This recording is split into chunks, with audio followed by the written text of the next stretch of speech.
Hello and welcome to the Logical Indian and Infano. This conversation is about polycystic ovary syndrome, which is a hormonal disease common among women of all reproductive ages. It affects women mentally and physically. On a physical level, it results in irregular periods, etc. Mentally, it can go as far as depression, anxiety, lower self-esteem. And to talk about this in detail, we have Neha Sahu, who is the founder of Look Good in PCOS, an MBA by profession. Neha switched to a career in health and nutrition after a successful corporate career due to her immensely developed interest in the power of nutrition, which helped her in her own PCOS journey. And we have Dr. Khushbu Arora Gupta, who's a dietitian and pediatric nutritionist, a public health researcher, childbirth educator, and BEd qualified, senior researcher from AIMS Delhi. Thanks very much, Dr. Khushbu and Neha, for finding the time to speak to me today. Thank you. Thank you so much for having me. All Yes, right, so it's great. It's great yeah, to connect. yes, it is. So, Dr. Khushbu, to begin with, I'd like to begin by asking you. Most women, get confused between PCOD and PCOS. So, if you can, to start this conversation, if you can clarify the distinction between the two, would be great. See, it's a very big myth that people think that PCOD and PCOS are two different things, but in reality, they are the same. It's just like initially when they started to discover what is, this new thing like irregular periods or these symptoms, metabolic syndrome attached to PCOD. So they started giving it a count of disorders. Okay. But later they understood that there are kind of multiple symptoms. Like none of them will get just one symptom कि irregular periods हुआ तो PCOD है या सिर्फ hair facial hair growth हुआ तो PCOD है. No, they get multiple syndrome. Multiple symptoms. So therefore, they said it as syndrome. So now we Right, call it as syndrome and not disorder. That's the only difference. There is no other difference between these two names. They are right, one and the same. right. So, Dr. Khushbu, just follow up to that. How far do you think is family history important in cases of, people with PCOS? Very much important because hereditary or genetics plays an important role. Like we have seen in PCOD or PCOS, they have insulin resistance. Most of the clients, if I take my own clients, if I tell them to fill up the form and everything, they have a family history of diabetes in that.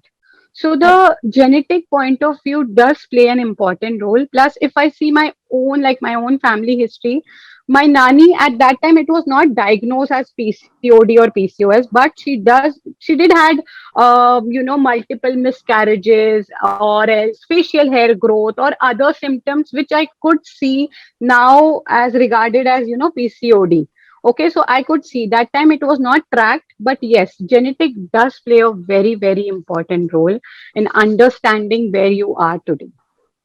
right. So, Neha, coming to you, look good in PCOS. I would like to ask you, what are the most visible signs of PCOS? Visible signs, if you ask me, it can be very individual. But what I have experienced is, I started seeing a lot of facial hair and acne, and that was the alarming point for me. I started seeing a lot of hair fall as well, and which I now, when I read about it, I know that it is all related to increased male hormones. So, Mhm. visible signs, if you ask, those were mainly acne and hair fall, and including, of course, facial hair. And I think these two things go together. Right. So yeah, when you see hair fall, you tend to see facial hair as well. So apart from weight gain and irregular periods, which I always had. So Okay. yes. So, do you think if there is a particular age at which one is most likely to suffer from PCOS, Neha? I don't think there is any particular age because once you hit puberty, I think everyone is they can actually get PCOS if it is there, but then I don't really think there is particular age because I started seeing symptoms like irregular periods since my teenage, which Hmm. I kind of ignored because I wasn't even aware of the term PCOS honestly. So I ignored it. So, and I don't think it was because of the age factor. I think because of the surroundings and the environment. When I moved to a different city for for studies and everything, and the surroundings changed, that's when I actually saw a flare up. So, and I was bombarded by a group of symptoms, and it's like that for me. I never actually get hit by one particular symptom. So I always get hit by a lot of symptoms. Right. So, So Dr. yeah, Kushbu, right. Dr. Kushbu, this is for you. Just want to understand if there is if there's a particular test that can help diagnose PCOS. Go Okay, ahead. so as Neha added that there are so many symptoms and therefore it is called a syndrome.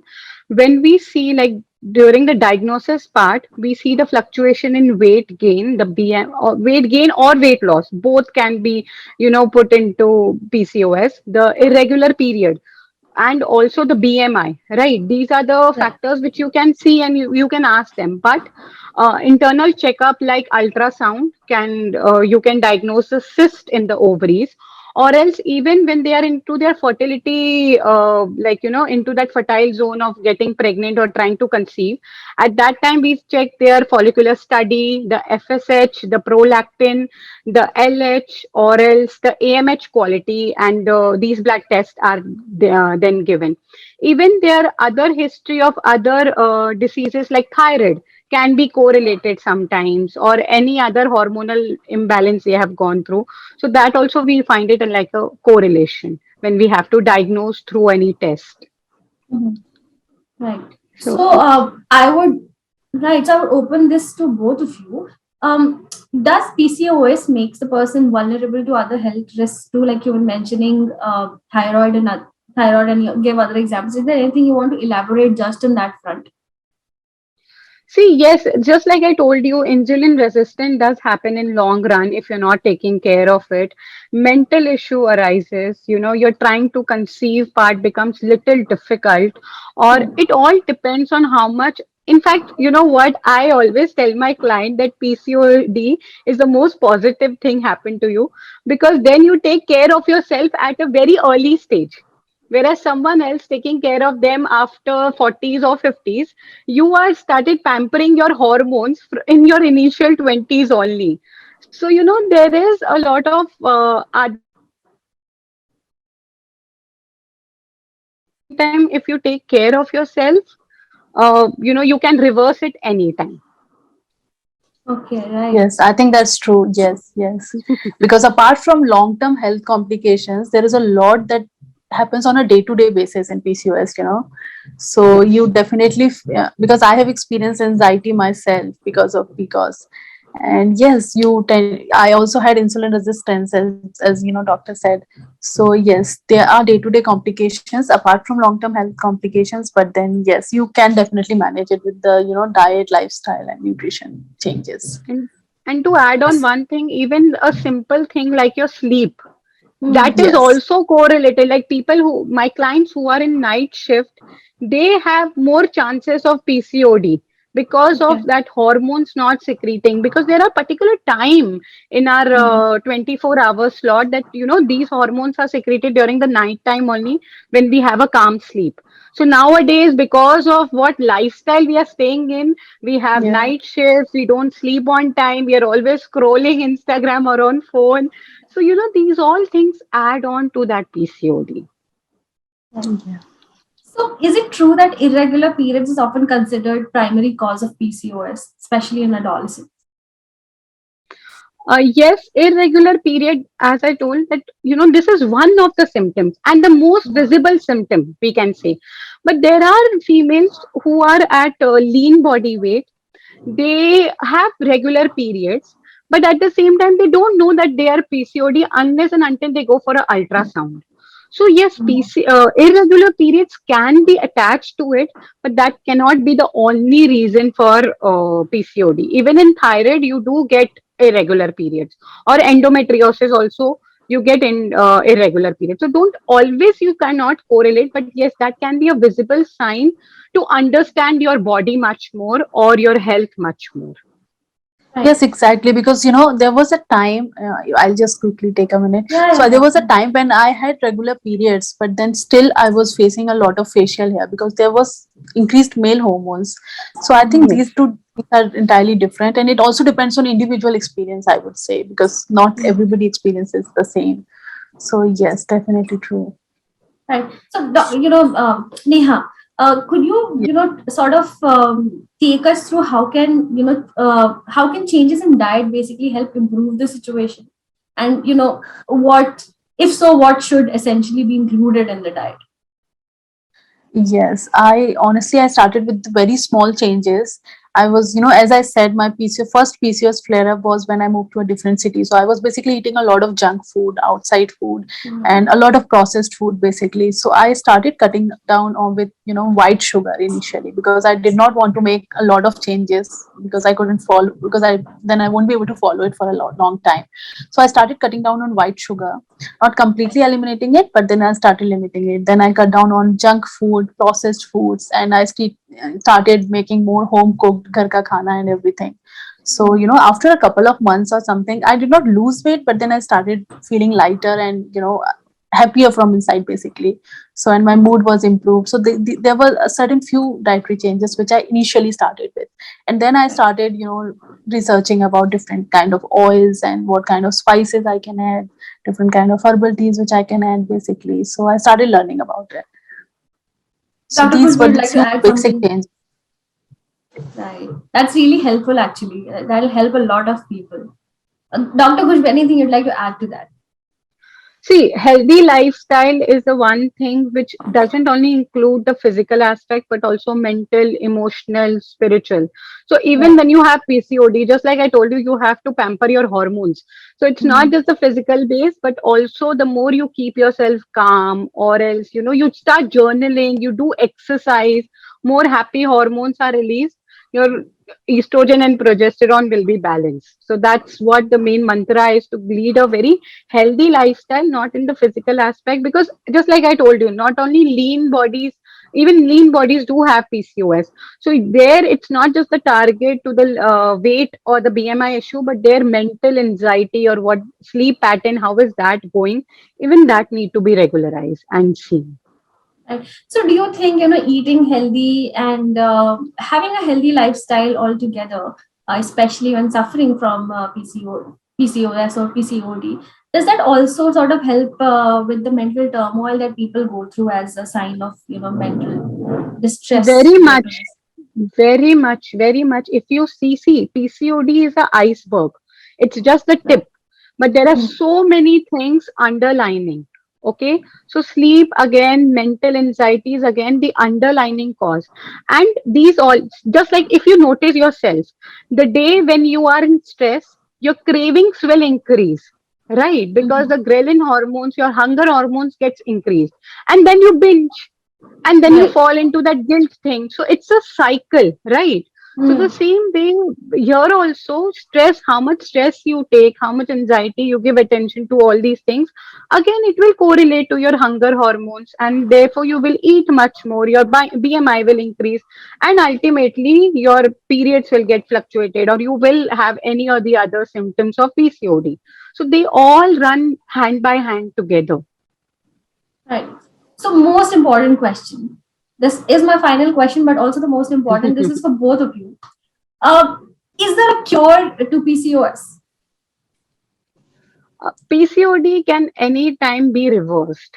It Mhm. is on your hand. It is not like tomorrow if I take this, so mera PCOD lifetime chala jayega. There is nothing Huh. that way. Plus, when we see the call of action, the first one is medication. What Hmm. happens is client usually does, they have this perception कि अरे दवाई खा रहे हैं, periods regular आ रहे हैं, कोई बात नहीं. Now I can binge whatever they want. It's not that way. Everything runs hand in hand. Even you, if you are on any medication, make sure that is a temporary goal. Whereas lifestyle changes are slow goals, but these are permanent goals.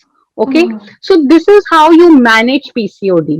And once you start manage and your lifestyle comes back on track, it's like curable for that moment. and it All can right. reverse anytime when you get back to that old lifestyle which you were in and when you were diagnosed. So it all depends on to your hand of how much time or how much attention you give to your body as well as your hormones. That is very important. Plus, I Right. always tell my clients, if PCOD, again, I'm repeating, it's the most positive thing. It's just like your body is talking to you and your body is taking that attention to heal. Give that, time to your body also, because most of the times in our lifestyle, we are more prone to making money, holiday, and all these things, but we give hardly any time like exercise.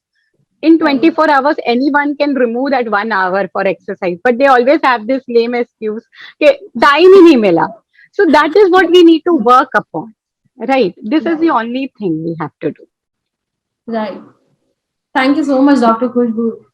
Neha, anything you would do. like to add to this before we wind up? Yes, yes, whatever Dr. Khushbu said is absolutely right, and I experienced the same thing, exactly same.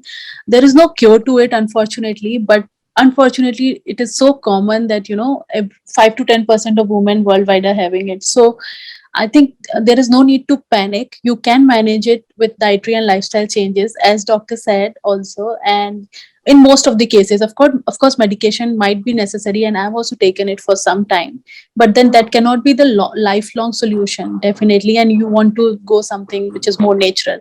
So medication might be important in few cases, but don't panic. Seek family support. Seek, if you're not getting that family support, because we know it's not that very easy that everybody will understand what it is. Seek family support, try educating them, and if that's not possible, seek professional support, but don't suffer in silence. That it can definitely be managed. Right. Yes. Thank you so much. Thank you so much, Dr. Khushbu. Thank you so much, Neha, for finding the time today to speak about this. Thank you Most so much welcome. for Thank arranging you so this. much. Yes, Very thank you so much. That's really so nice that we are creating that awareness, and it's absolutely. very important to create that because there are a lot of myths attached to PCOD, and even the marketing gimmick is so much that every other person is Yes, absolutely. either in the form of any marketing, like any source of product, they are Yeah. putting into the arena of PCOD and they are just selling it. Um, Even that should be stopped. So this is one thing which I want to put across through your portal, that these kind of sessions are very helpful for people who are dealing with PCOD. right. And absolutely, this is so common. And if it weren't about all these conversations, even I was not probably aware about this 3 year or 4 years back. So I think it's very it's in the past few years that the conversation has even started about this, and thanks to people like you who take the time out to spread awareness. Thank That was you. sweet. Thank you for, Thank you yeah, so thank you much. for joining hands in this. And I really think education can only be the, long-term solution for this, because more and more Yes. people are aware on this. We can definitely do better than this. Cool.